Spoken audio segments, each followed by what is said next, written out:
Ya estamos con el doctor Luis Piñanes, que es el fiscal de la causa. Doctor, te estamos molestando para saber un poco, para que nos puedas explicar la postura del Ministerio Público con respecto al juicio oral que rápidamente se cocinó ayer en el caso de los caseros de Oro. A ver, qué es lo que ocurrió, qué es lo que pasó. Queremos entender bien un poco, doctor, que al final la pena fue más reducida en este segundo juicio oral y público para los tres caseros. Hola Carlos, saludos a... No sé si está Carlos también, Carlos, Sí, Marcos y Carlos, estamos los dos. Marcos y Carlos, pero es cierto, Marcos, Sí, Carlos Ortega con sí, otro compañero. exacto. Bien acá, bueno, Carlos, concretamente te voy a explicar lo que pasó. Hemos sido convocados debido a una resolución de la Cámara de Apelaciones de lo Penal que había anulado parcialmente la sentencia definitiva que hace un tiempo, hace aproximadamente un año atrás, un tribunal de sentencia había condenado a tres procesados que por el hecho de punir estafa. Estas personas eran exfuncionarios del diputado nacional Rivas, Tomás Rivas, y por esa razón entonces, iniciados los recursos pertinentes, la Cámara de Apelación confirmó el hecho, o sea que confirmó que efectivamente existió la comisión de hecho punible por parte de estos tres ciudadanos y, sin embargo, exigieron divergencias en cuanto a la aplicación de la pena adecuada, ¿verdad? Ujú. Por eso se resolvió anular parcialmente para que otro tribunal de sentencia realice un nuevo juicio oral y público en relación a la medición de la pena, y eso es lo que pasó el día de ayer. El día de ayer se efectuó el juicio oral y público.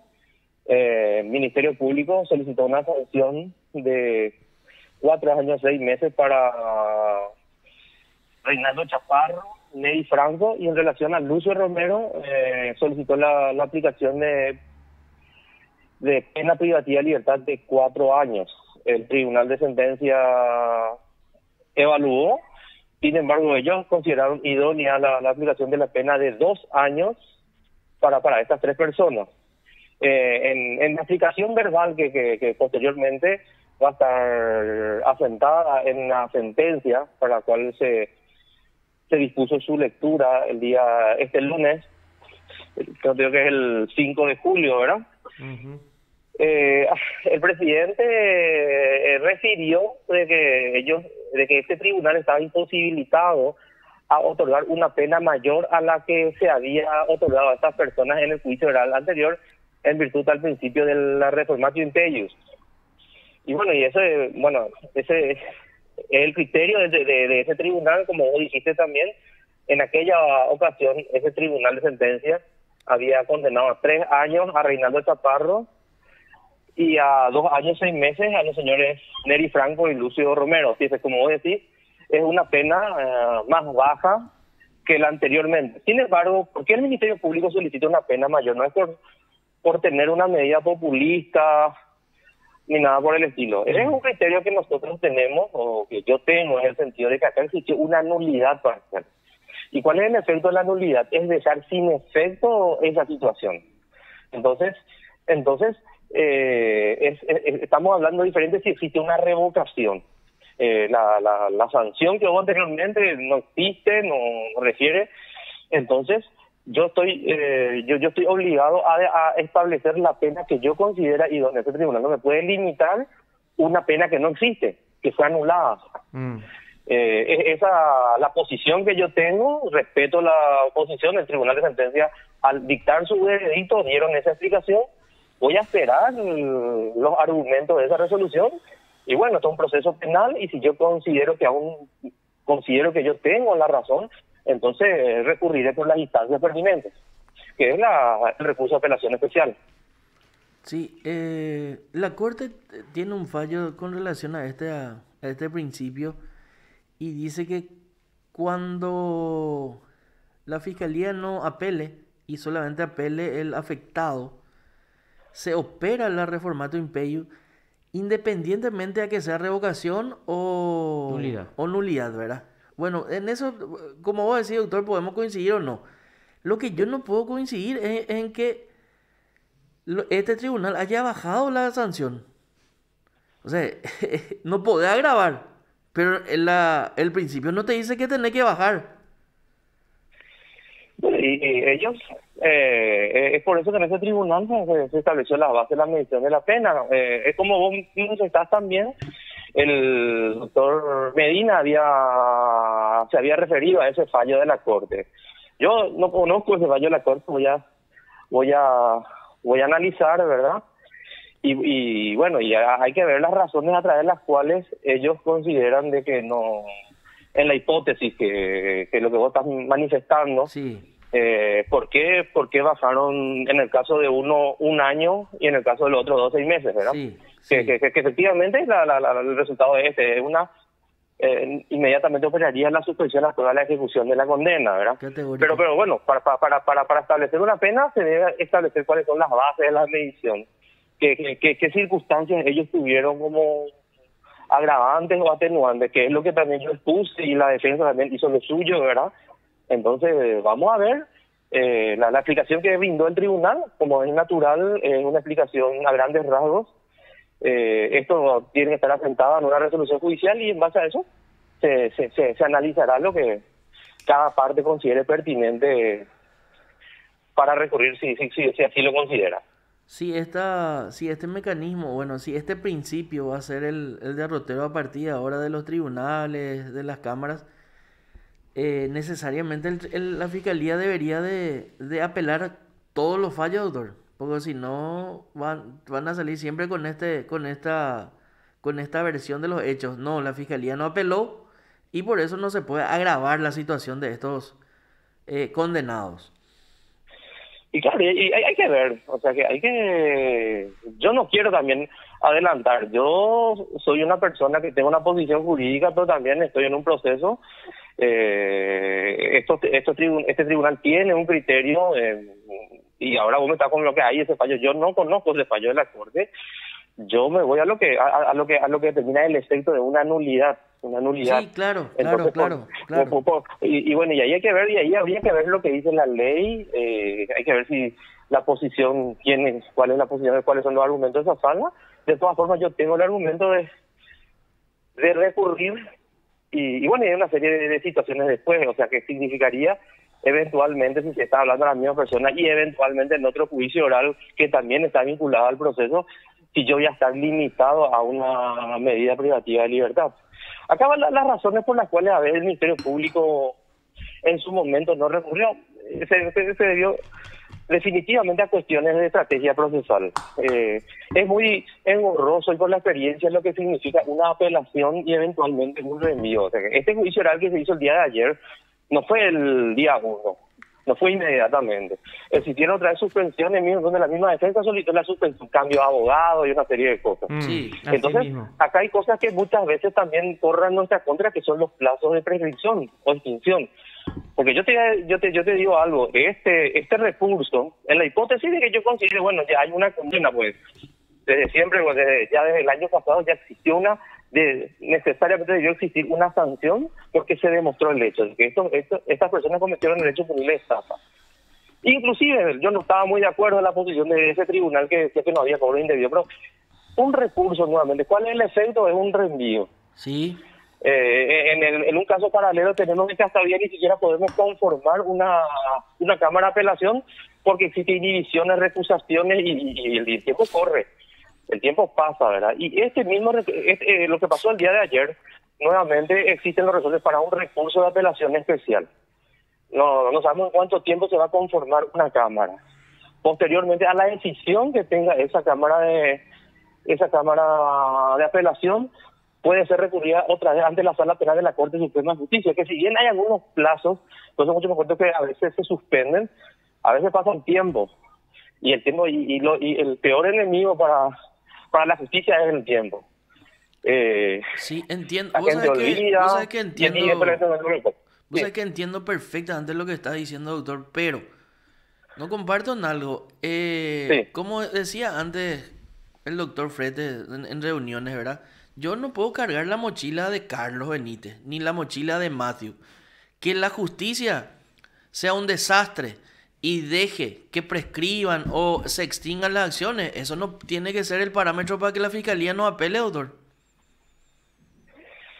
Bueno, muchas veces lo que uno tiene que determinar es de cuando uno logra una. Estamos hablando de un caso de corrupción que se pudo lograr y se demostró el hecho. Cuando el Ministerio Público muchas veces califica una serie de hechos punibles y después obtiene un resultado donde se demostró el hecho. Inclusive hay una determinación de que, bueno, en una estafa y un cobro indebido, directamente el hecho es similar. ¿Okay? ¿Qué es lo que se demostró? Que estas personas nunca estuvieron en su lugar, nunca estuvieron en el lugar de trabajo, y entonces se demostró un hecho. Y bueno, independientemente de que el Ministerio Público proponga una pena, porque lo que hace el Ministerio Público ya es la obligación del Ministerio Público primeramente es demostrar que el hecho existió. La carga de la prueba la tiene el Ministerio Público, tiene que hacerse cargo de las pruebas, las pericias, todo ese tipo. Eso quedó demostrado. Posteriormente solicita una pena. Ahora, quien determina la pena es el Tribunal de Sentencia. Sí. Entonces, una disquisición entre lo que uno dice, para nosotros es mucho, para otros pocos, se establece una sanción. Y es por eso nosotros hicimos primeramente porque en este proceso hay otra persona también procesada en este momento. Sí, claro, ahí justo quería llegar, porque eso es importante hacerle notar, que acá, digamos, la persona más importante por el cargo que ocupa y que está salpicado por la comisión del hecho punible, bueno, es el diputado Tomás Rivas, ¿verdad? Que no estuvo en forma conjunta con los caseros de oro en el banquillo de los acusados porque su proceso se dilató más por esos trámites burocráticos de que primero se tenía que desaforarle a él, bueno, y después todos los incidentes dilatorios que se presentaron en la causa, ¿verdad? Entonces, y ahí lo que yo quería llegar, doctor, en el sentido de que, no sé, es la propia Corte, es la que habilita todo para este tipo de situaciones, para que la justicia actúe en forma complaciente en el caso de los procesos abiertos a los políticos y gente con poder económico. Sí, sí. Sí, no, y lo que te digo fundamentalmente que cuál es el efecto, qué es lo que se busca, si bien cada hecho punible es personal, pero en un esquema de corrupción, ¿qué es lo que busca finalmente la sociedad? Lo que se busca es que los verdaderos responsables caigan, harán cómplices que también deben pagar algún tipo de responsabilidad. Acá estamos hablando de funcionarios y que fue argumento de mi colega de la defensa, pues. Acá hubo un perjuicio patrimonial al Estado de 16 millones. Estas personas ganaban un salario de 1 millón de guaraníes. Por supuesto, y se demostró el hecho. Ahora, ¿qué es lo más gravoso?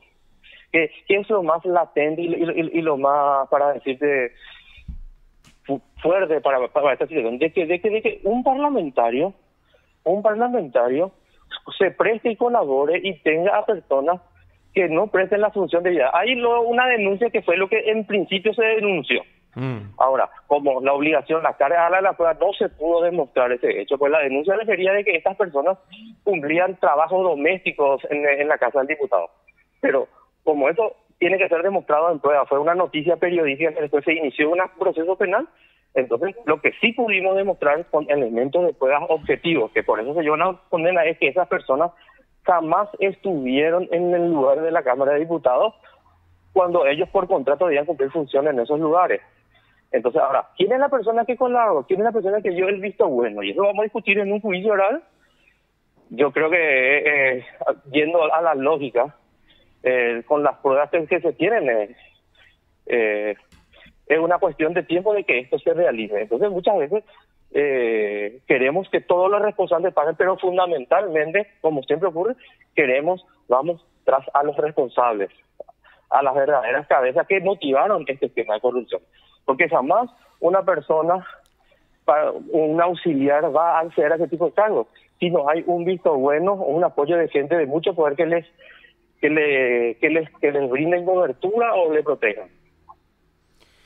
Y bueno, vamos a ver, o sea, ¿vas a analizar entonces vos lo que diga por escrito o O se puede decir que es casi seguro que vas a apelar esta O que no condena. va a apelar, O que no ¿verdad? vas a apelar. Porque habla de los tiempos y tiene razón. Mm, Lo que pasa es que la expectativa de pena también hace que la prescripción llegue más rápido, ¿verdad? claro, y es mejor que quede... Que quede Y, firme, ¿verdad? no, justamente en ese momento acá se apuntaba acá.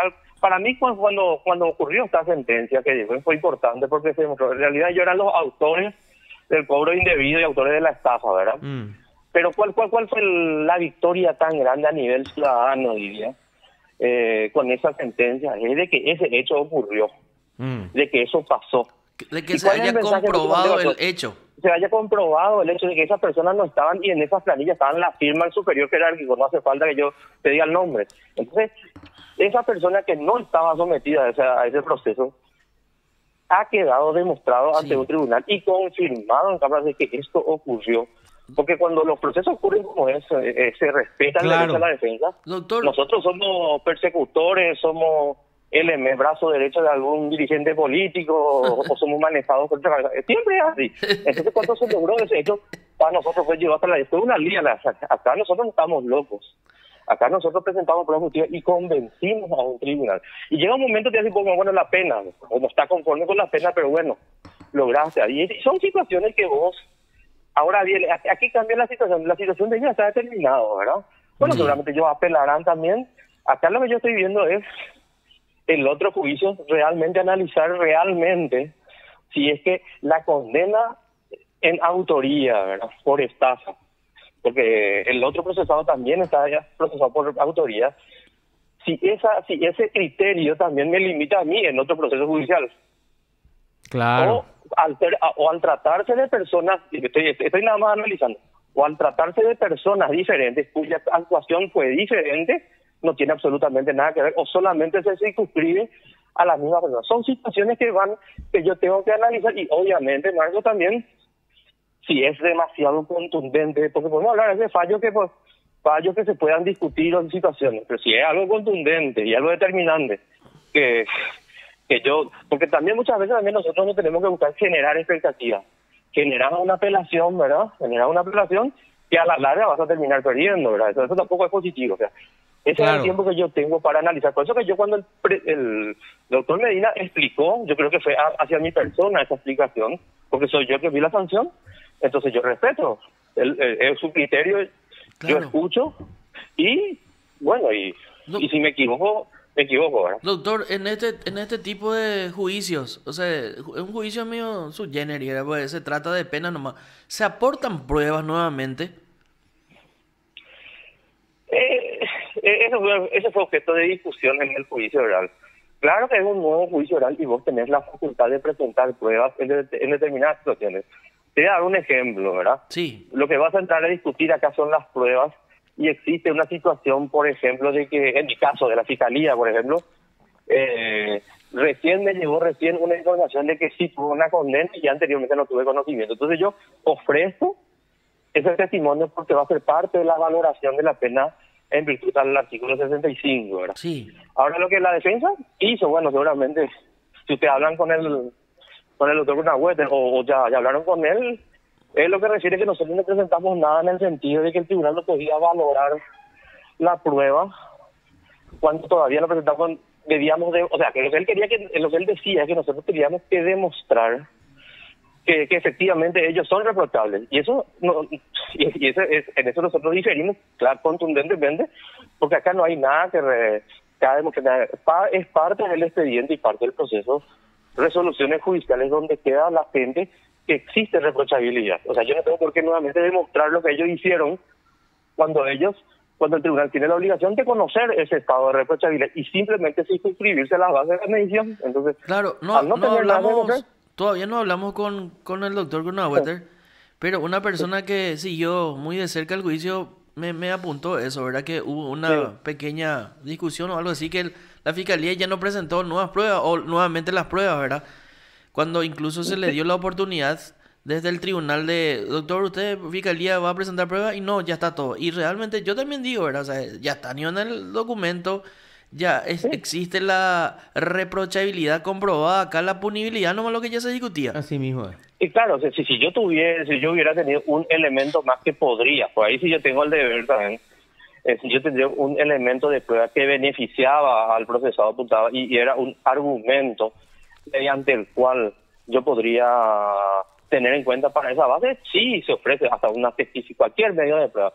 Pero generalmente al estar la reprochabilidad, apuntan más, los medios de prueba apuntan más a demostrar el hecho y la autoría de la persona. Sí. Y producto de eso voy a llevar algunas bases ya tomando por sentado que la persona ocurrió esto. Hay algunas cuestiones, también se dijo de que acá sí, bueno, vamos a esperar, pero al demostrarse la reprochabilidad, acá hay al momento de yo en aquel juicio oral y público hablaba de un concurso ideal en el sentido de que había dos hechos punibles, ¿verdad?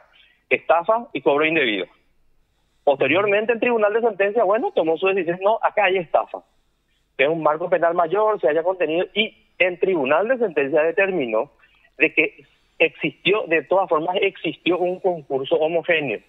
¿Qué significa eso? De que la estafa se realizó varias veces. El hecho punible de estafa, que tiene un régimen, se realizó varias veces al ejecutar firmas y mes a mes, entonces generar un perjuicio al Estado cada vez que esta gente faltaba su deber, y por eso estableció el marco penal para establecer la base de la medición de 7 años, 6 meses.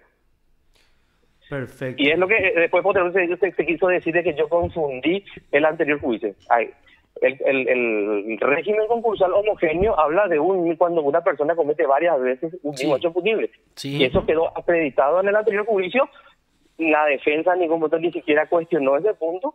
Entonces yo establecí las bases de la medición partiendo de un marco penal de 7 años, 6 meses. Yo lo que alcancé a escuchar es de que para el tribunal de sentencia el marco penal es de 5 años. Y bueno, son situaciones que vamos a evaluar, tenemos el plazo para eso, ¿verdad? Y si realmente yo considero que no soy una persona obtusa, hay veces que yo tomo la decisión de apelar o no apelar, pero yo creo que me considero con razón y también veo errores, de mi obligación apelar. Correcto. Gracias, Doctor. Gracias, doctor, por la comunicación. Muy amable como siempre. Gracias. A ustedes también, gracias. Hasta luego. Te informó PDS Radio TV Digital. El fiscal Luis Piñanes